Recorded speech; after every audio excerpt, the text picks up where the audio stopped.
सभी को नमस्कार। आपका मेरे चैनल पर बहुत बहुत स्वागत है। मैं दीपक कुमार। आज हम प्राकृतिक खेती की शुरुआत कैसे करें, अपने खेत में रासायनिक खेती करते हो तो इसके बारे में चर्चा करने जा रहा हूँ। हमको सबसे पहले देसी गौ माता, टाट वाली, जिसकी टाट होती है, उस देसी गौ माता की ज़रूरत है। देसी गौ माता को लाइए। देसी गौ माता के गोबर में लक्ष्मी माता का वास कहते हैं, सभी लोग इस बात से परिचित होंगे। और गौमूत्र में गंगा माता का निवास कहा गया है। अब हमें वो जो गोबर हमें गौ माता से मिलेगा, वो तो हम सभी जानते हैं कि दिन में 3-4 बार गौ माता गोबर देती है।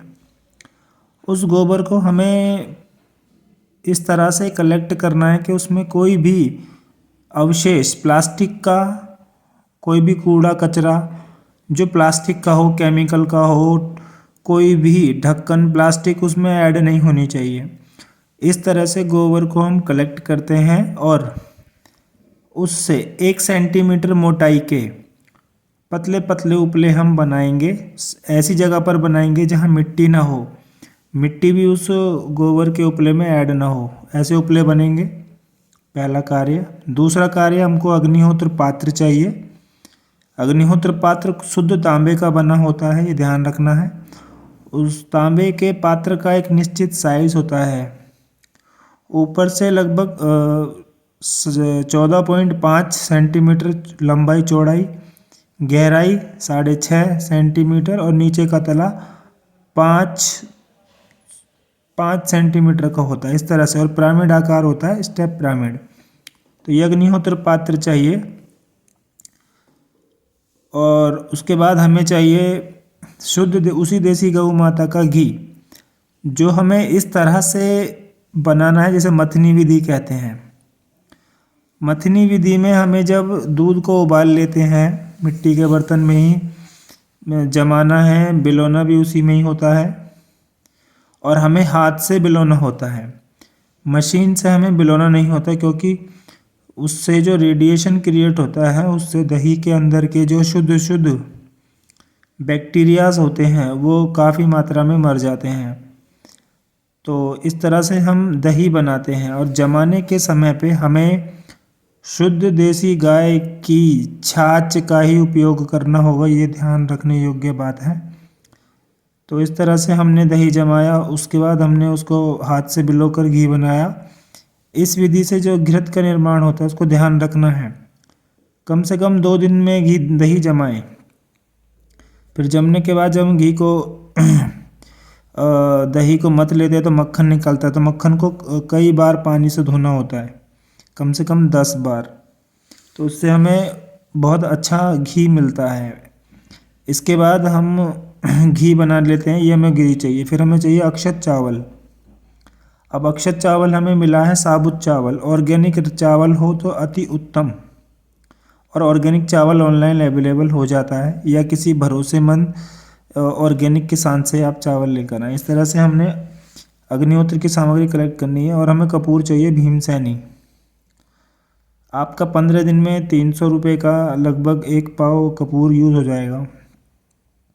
ठीक है, गर्मी में थोड़ा कम लगेगा, पर सर्दियों में यही मात्रा रहती है। तो हमको इतना कपूर चाहिए, तो 2 बूंद घी चाहिए। तो अब हमने क्या किया है कि ये जो हमारा घी लग रहा है, ये थोड़ा सा जो घी है 2 ग्राम, ये नॉर्मल दिनों में लगता है। अमावस्या और पूर्णमासी को 4 घंटे नित्य यज्ञ किया जाता है, त्र्यंबकम यज्ञ। तो उसमें हमारा घी की मात्रा बढ़ती चली जाती है। तो हमें अग्निहोत्र इस तरह से करना होगा। फिर हम आगे बढ़ते हैं। अग्निहोत्र हमने कर लिया हो तो हम उस पात्र को हाथ नहीं लगाते हैं। सुबह किया है तो शाम को ही उसको हाथ लगाएंगे, जब हमें करना होता है अगला सूर्यास्त का अग्निहोत्र। तो इस तरह हम अग्निहोत्र करते हैं। और अब हम अगले स्टेप पे बढ़ते हैं। जो ये हमारी सुबह से शाम तक जो भस्म एकत्रित हुई, इसकी मात्रा 100 ग्राम होती है। तो पोटली बनाते हैं और 100 ग्राम फिटकरी लेते हैं। 200 लीटर जल लेते हैं बड़े ड्रम में, ओपन ड्रम में, उसमें ये दोनों पोटली डुबा देते हैं और 24 घंटे के लिए छोड़ देते हैं। अब हमारे पास ऊर्जा जल तैयार हो जाता है 24 घंटे के बाद। जब हम खेत से फसल काट लेते हैं तो अब हमें इस जल को अपने खेत में 3 बार पूरे खेत में छिड़कना है। इस तरह से हमारा खेत पॉजिटिव हो जाता है और पॉजिटिविटी आना सबसे ज़्यादा आवश्यक कार्य है खेती में। अब हम इसके बाद अगला कार्य क्या करते हैं, हम अपने खेत में जो बीज बोने जा रहे हैं, जो भी हम उसको कलेक्ट करते हैं और बीज संस्कार करते हैं। और अग्निहोत्र तो हम नित्य करते ही हैं। प्रतिदिन भूमि पे माथा टेक के प्रार्थना करना हमारा कर्म होता है। प्रार्थना कैसे की जाती है उसके बारे में आप मुझे कमेंट में बताइए, मैं प्रार्थना आपको बताऊंगा।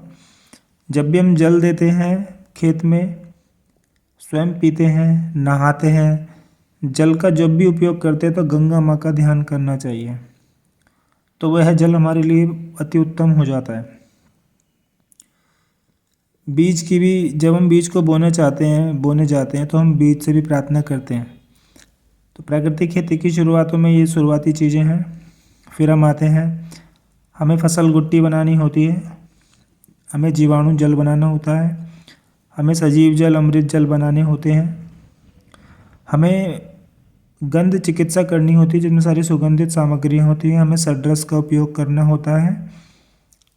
और जो हम अग्निहोत्र करते हैं 7-7 दिन में, वो भस्म को पूरे खेत में डालना होता है, छिड़कना होता है, मंत्र उच्चारण करते रहना होता है।